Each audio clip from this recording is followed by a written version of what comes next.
Ako po si Lorraine. Ang ikikwento ko po ay totoong pangyayari sa buhay ko. Taga Cebu po ako. Simple lang akong asawa. 6 na taon na kaming kasal ng mister ko. Pero hindi kami masyadong nagtatalik. Dahil pareho kaming busy.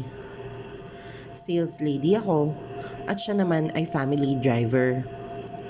Ang storya ko po ay pakiiwas na lang sa mga kabataan. Nakatira kaming mag-asawa sa dating bahay ng mga magulang ng asawa ko. Luma na ito pero maayos pa. Kahoy ang sahig, pero semento naman ang mga dingding. 4 na taon na kaming nakatira dito. Pero ngayon lang may kakaibang nangyari sa amin. Kapag gabi, nag-iiba ang pakiramdam ko. Umiinit yung katawan ko. Basta, hindi ko ma-explain. Parang nawawala ako sa sarili. Pero alam ko yung ginagawa ko.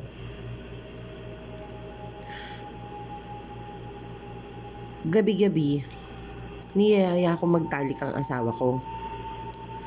Kakaiba yon dahil tulad ng sinabi ko, hindi talaga ako mahilig doon. Pero bago ako makaramdam ng ganun, ay iba ang nagiging tingin ko sa asawa ko.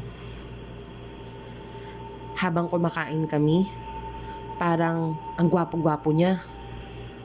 Niyayaya ko kaagad siya sa kwarto at nagtatalik kami.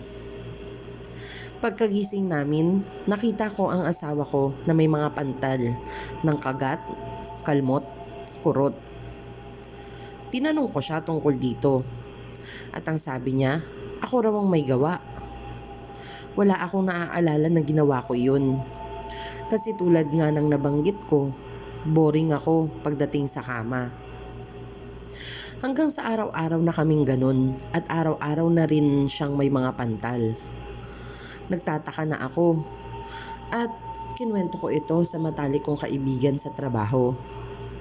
Nung una, ang akala niya ay na-miss lang namin ng asawa ko ang isa't isa. Pero habang tumatagal, dumadami ang mga pantal ng asawa ko. Ang sabi ng katrabaho ko, magpa-albularyo daw ako. Pinag-isipan kong mabuti. Pero sinabihan din ako ng asawa ko na baka kailangan kong ang gawin iyon. Nagpapunta kami sa bahay ng albularyo. Pinakamagaling daw sa Cavite. Umikot siya sa bahay at sinuri pati ang katawan ng asawa ko.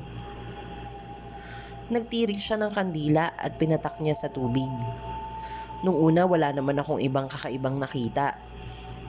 Pero habang tumatagal, nagiging itim ang ipinatak na puting kandila. Umupo kami ng nakabilog doon. Doon sa inorasyonan niyang kumukulong bote. 4 kami.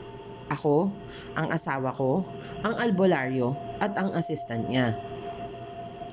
Ang mga susunod ay ikinwento na lang nila sa akin dahil totoong wala akong naaalala.